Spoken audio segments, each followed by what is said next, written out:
Salut à tous, bienvenue sur ma chaîne et merci beaucoup d'être là pour une nouvelle recette. Alors aujourd'hui je souhaite partager avec vous ma recette de choux à la pistache et aux fraises et je vous invite à suivre la liste des ingrédients. On fait la suite en vidéo et je vous retrouve à la fin de la recette.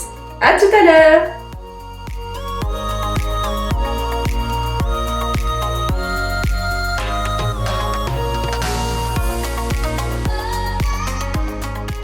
Je commence la recette par torréfier les pistaches que je mets comme ceci sur une petite plaque que je vais mettre dans un four préchauffé à 150 degrés pendant 12 minutes.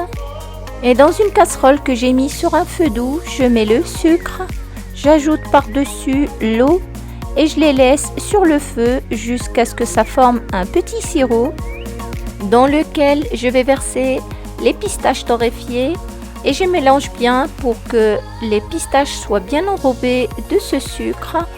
Et hors du feu, je vais venir ajouter le sel. Je mélange bien.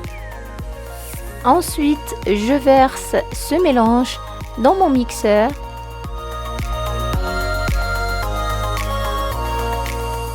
J'ajoute ensuite l'arôme de pistache. Si vous n'en avez pas, vous pouvez vous en passer. Et je commence à mixer mes pistaches en s'arrêtant à chaque fois pour mélanger avec une petite spatule et je continue à mixer jusqu'à ce que j'obtienne la texture souhaitée. Cette étape peut durer à peu près une dizaine de minutes, ça dépend de la puissance de votre mixeur. J'ajoute ensuite l'huile de pépins de raisin. Vous pouvez très bien choisir l'huile que vous souhaitez à la place. J'ajoute aussi la poudre de pistache. Si vous n'en avez pas, vous pouvez la remplacer par la poudre d'amande. Ma pâte à la pistache est prête. Je vais la verser dans un bol et je la réserve pour la suite. Je passe maintenant à la préparation du craquelin à la pistache. Je vous invite à suivre la liste des ingrédients qu'il nous faudra pour ça.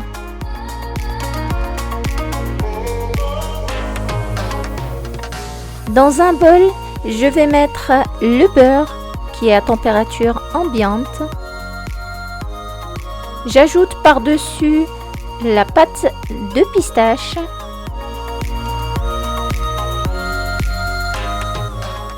J'y ajoute le sucre glace, la farine, j'ajoute aussi le sel et je viens comme ceci, juste avec le bout des doigts, mélanger tous ces éléments pour former une boule de pâte.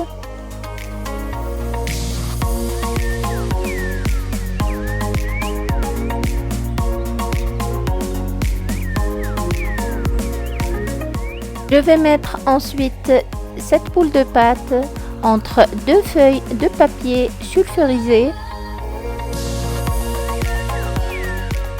et avec un rouleau à pâtisserie, je vais aplatir à une épaisseur d'à peu près 3 mm. Ma pâte à craquelin est étalée, je vais la mettre sur une petite plaque et je la mets au réfrigérateur pour la suite.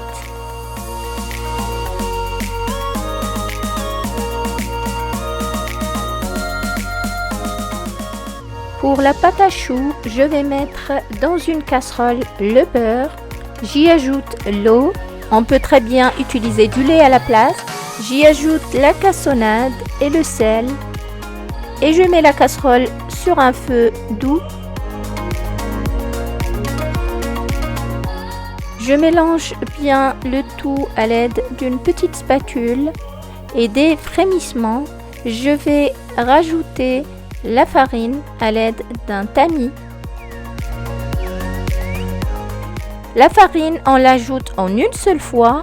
Ensuite, on va mélanger de manière énergique jusqu'à ce que tout le mélange soit bien lisse et on obtient à la fin une pâte qui se détache des parois de la casserole. Je la retire du feu et je continue de la travailler à l'aide de ma spatule. Je la refroidis d'abord légèrement avant d'ajouter les œufs. Cette étape-là, on peut très bien la faire au robot. Dès qu'on retire la casserole du feu, on verse la pâte dans le robot et on la travaille à l'aide de la feuille. On la détend un peu avant d'ajouter les œufs un à un en mélangeant bien après chaque ajout. Je vais mettre le premier œuf et je l'intègre complètement à ma pâte avant d'ajouter le deuxième.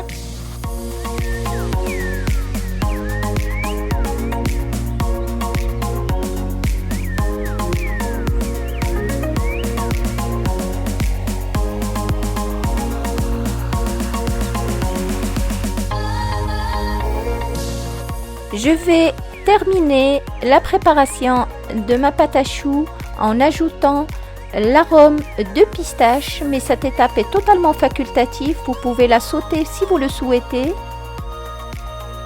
Sinon, vous pouvez très bien aussi choisir un autre parfum si vous le souhaitez. Ma pâte à choux est prête, je vais la mettre dans une poche à douille.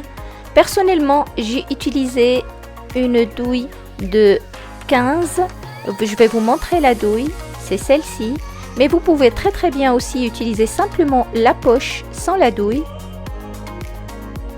Une fois la pâte versée dans la poche, je vous conseille de la pousser comme ceci avec un coupe-pâte pour chasser complètement l'air.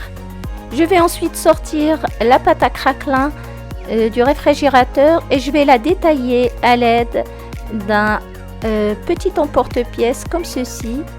Vous trouverez la taille de mon emporte-pièce et tous les détails sur la recette dans le descriptif en bas.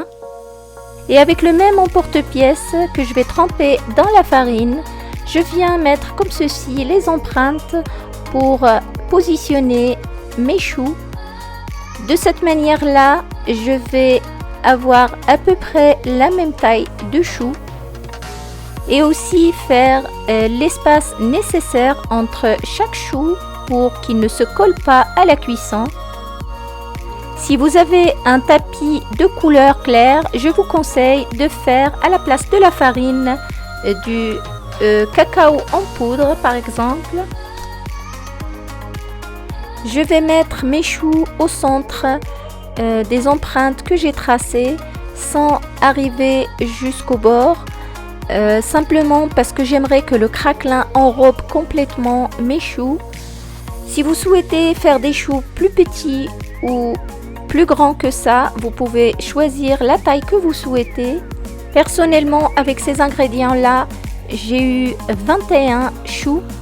Je vais ensuite venir mettre comme ceci le craquelin par-dessus sans trop écraser le chou. Je le positionne simplement. Si vous souhaitez faire des chouquettes à cette étape-là, vous pouvez légèrement mouiller le doigt et faire rentrer la petite pointe qui dépasse. Ensuite, vous mettez par-dessus du sucre en perles. Je vais faire cuire mes choux dans un four que j'ai préchauffé à 165 degrés et je laisse cuire pendant 30 minutes. À la sortie du four, je vais les mettre comme ceci sur une grille pour les laisser bien refroidir. Et je vous invite à suivre la liste des ingrédients qu'il nous faudra pour la crème qui va garnir nos choux.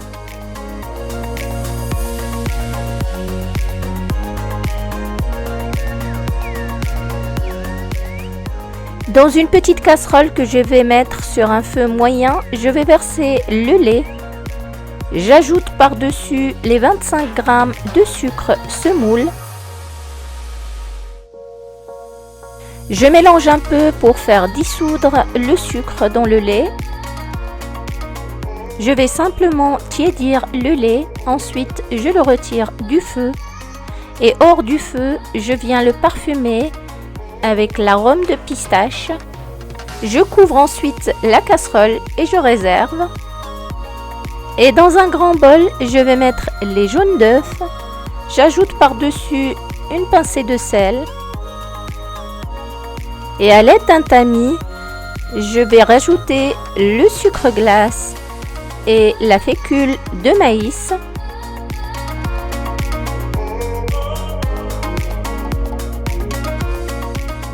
Et avec un fouet manuel, je viens mélanger le tout pour avoir une texture bien lisse, sur laquelle je vais verser le lait que j'ai parfumé à la pistache. Je mélange bien et je remets le tout dans la même casserole.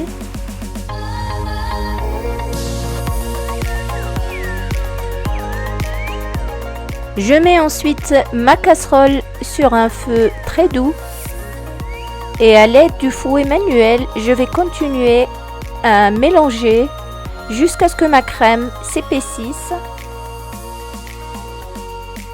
Je vais la retirer ensuite du feu et j'intègre le beurre avant que ma crème ne refroidisse. Et pour que ma crème refroidisse plus rapidement, je vais l'enlever de la casserole. Je vais la mettre dans un bol.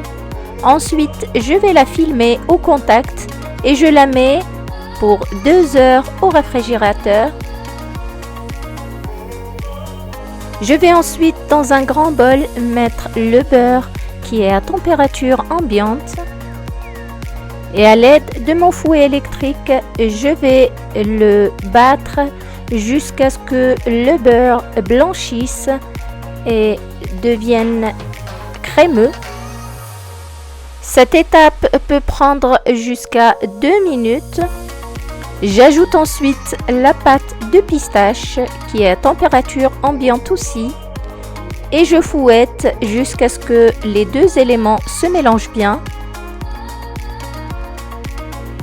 Je prends ensuite la crème qui est aussi à température ambiante et je viens la détendre à l'aide de mon fouet manuel avant de la verser sur le mélange de beurre et de pistache. Il est important que tous les éléments soient à la même température, c'est-à-dire la température ambiante. Je vais ensuite, avec mon fouet, mélanger le tout.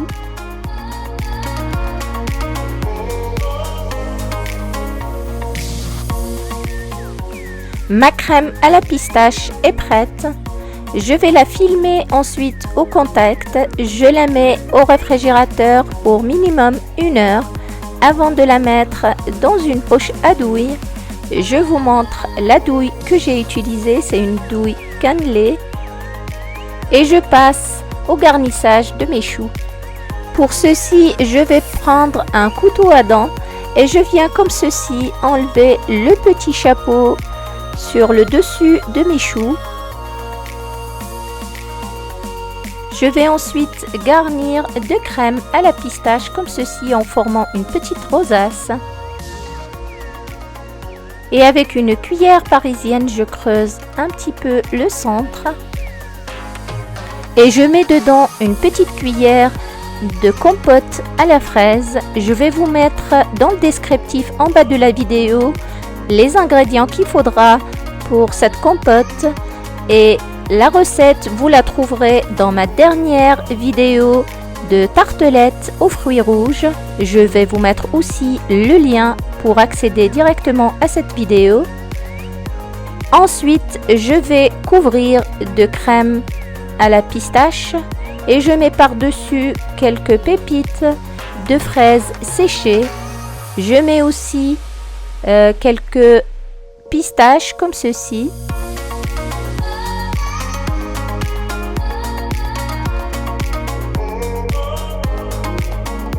Et je termine avec un peu de sucre glace que je vais saupoudrer sur le petit chapeau de mon chou et je le mets sur le dessus comme ceci. Voici comment j'ai présenté mes choux. Je vais procéder de la même manière pour les autres choux.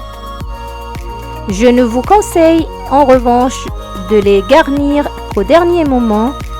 Donc gardez la crème dans une poche au réfrigérateur et garnissez-les juste avant de les servir. Et si vous avez des questions sur la recette, n'hésitez pas à me les poser dans les commentaires et je répondrai avec plaisir. Et il ne me reste plus qu'à vous souhaiter une excellente dégustation. Et voilà, nous sommes arrivés à la fin de la recette pour aujourd'hui. Merci beaucoup de m'avoir suivi. Si mes choux à la pistache et à la fraise vous ont plu, n'hésitez pas à liker la vidéo et n'oubliez pas de vous abonner si ce n'est pas encore fait. Je vous dis à très vite pour une nouvelle recette. Au revoir!